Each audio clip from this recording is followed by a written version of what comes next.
लोकसभा मतदारसंघाला पहिलवान चंद्रहार पाटलांच्या उमेदवारीने संपूर्ण मतदारसंघात उत्साहाचं वातावरण पाहायला मिळतं।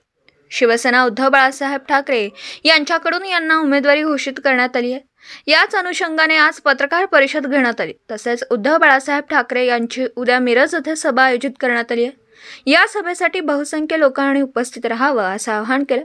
या प्रसंगी शिवसेना नेते नितीन बानुगडे पाटील, सांगली लोकसभा शिवसेनेचे उमेदवार डबल महाराष्ट्र केसरी चंद्रहारदादा पाटील, जिल्हाध्यक्ष संजय बापू विभूते तसेच मोठ्या संख्येने कार्यकर्ते उपस्थित होते। सांगली लोकसभा मतदार माझ्या पाठीशी आहेत, शिवसेनेचा उमेदवार डबल महाराष्ट्र केसरी पैलवान चंद्रहार पाटील यांचा विश्वास। संपूर्ण महाराष्ट्रामध्ये शिवसेना पक्षप्रमुख, महाराष्ट्राचे माजी मुख्यमंत्री आदरणीय उद्धवजी ठाकरे यांच्या जनसंवाद सभा सुरू आहे। संपूर्ण महाराष्ट्रभर एक विचारांचं मोहळ त्यांनी उभा केला।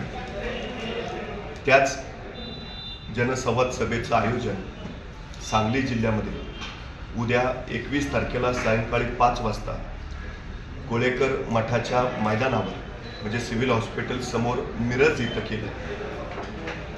मी आपल्या सगळ्यांना आवाहन करतो की सन्माननीय उद्धवजी ठाकरे यांच्या सभेला आपण बहुसंख्येने उपस्थित राहावं। मी पाठीमागं सर्व वर्तमानपत्रातनं पक्षात प्रवेश करायच्या पूर्वी मी माझा स्वतःचा जाहीरनामा काढलेला आहे। अनेक जिल्ह्याचे मुद्दे त्यात आपण विकासाचे मुद्दे त्यात घालून आपण जनतेसमोर गेलेलो आहे। अनेक गोष्टी आहेत की ज्या घेऊन मी जनतेसमोर गेलेलो आहे। जनतेचा प्रतिसाद मिळाल्यामुळं आज मी शिवसेना पक्षामध्ये प्रवेश करून उद्याच्या सभे दिवशी सर्व गोष्टी सर्वांना उद्या बघायला मिळतील। उद्या घोषणा होईल आणि सर्व गोष्टी त्या उद्या आपल्याला सर्वांना पाहायला मिळतील। सांगलीचा निर्णय हा सर्वस्वी महाविकास आघाडीच्या वरिष्ठ पातळीवर आहे असं म्हणताय। तर समजा महाविकास आघाडीने निर्णय घेतला की विशाल पाटलांना उमेदवारी द्यायची, तर विशाल पाटलांचा प्रचार तुम्ही सभा होणार का? महाविकास आघाडी म्हणून 100% विशालदादांच्या पाठीमागे मी उभा राहणार। महाविकास आघाडीचा जो निर्णय होईल त्या निर्णयाशी आम्ही बांधील आहोत। शिवसेना कोण पाठीमागचा एक कुस्तीचा आणि आपल्या सांगलीच्या राजकारणाचा एक थोडक्यात तुम्हाला सांगतो। स्वर्गीय वसंतदादा पाटलांनी आदरणीय हिंदकेसरी मारुती माने भाऊंना लोकसभेत पाठवायचं काम केलं। राज्यसभेत खासदार म्हणून गेले। तसंच महाविकास आघाडी म्हणून ज्यावेळेस शिवसेनेला जागा सुटेल त्यावेळी आदरणीय वसंतदादांचे नातू असणारे आदरणीय विशालदादा त्यावेळेस एका हिंदकेसरींना राज्यसभेवर पाठवलं होतं वसंतदादांनी। त्याच वसंतदादांचे नातू आदरणीय विशालदादा आज एका डबल महाराष्ट्र केसरीला संसदेत पाठवतील याचा मला ठाम विश्वास आहे। एकंदरीत महाराष्ट्राचं वातावरण बघता आधी जे नेते वागत होते आताचे नेते वागतील असं वाटतंय का?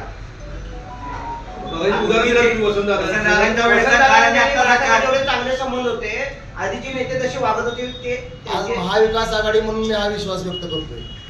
आज काँग्रेस असेल शिवसेना वसंतदादांनी हिंदकेसरी मारुती मानेला पाठवलं ही वस्तुस्थिती आहे। पण पुढची गोष्ट तुम्हाला प्रकाश बापूंनी हिंदकेसरी मारुती मानेला इलेक्शन मध्ये पाठवलं पराभूत केलं। तुम्हाला माहिती आहे का? सगळं माहिती मला। फक्त 1,21,000 मतं पडलेली हिंदकेसरी मारुती मानेला। मी काय एकदा पाठवलं होतं त्यानंतर मला बघायचं सुरुवात अर्धा बघायचं पूर्ण सगळा इतिहास माहिती आहे मला। तुम्ही राष्ट्रवादीचे जिल्हा परिषद सदस्य होता, मात्र तुम्ही उघडपरित्या नाराजी व्यक्त करून राजकारणामधून अलग राहिला होता। कुणाची नाराजी?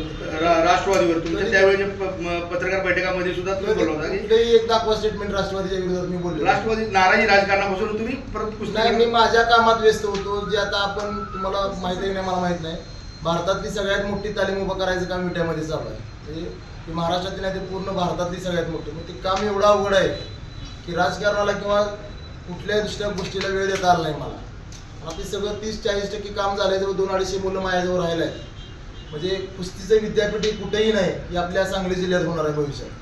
मग त्या कामामध्ये जरा व्यस्त होतो थोडे दिवस। मी परत समाजकार्यात सक्रिय होतोच पहिल्यापासून। पण त्याच्यानंतर 2012 नंतर बाळवणी जिल्हा परिषद गट आरक्षित झाला। परत 17 साली आरक्षित झाला, त्यानंतर परत निवडणूक झाली नाही.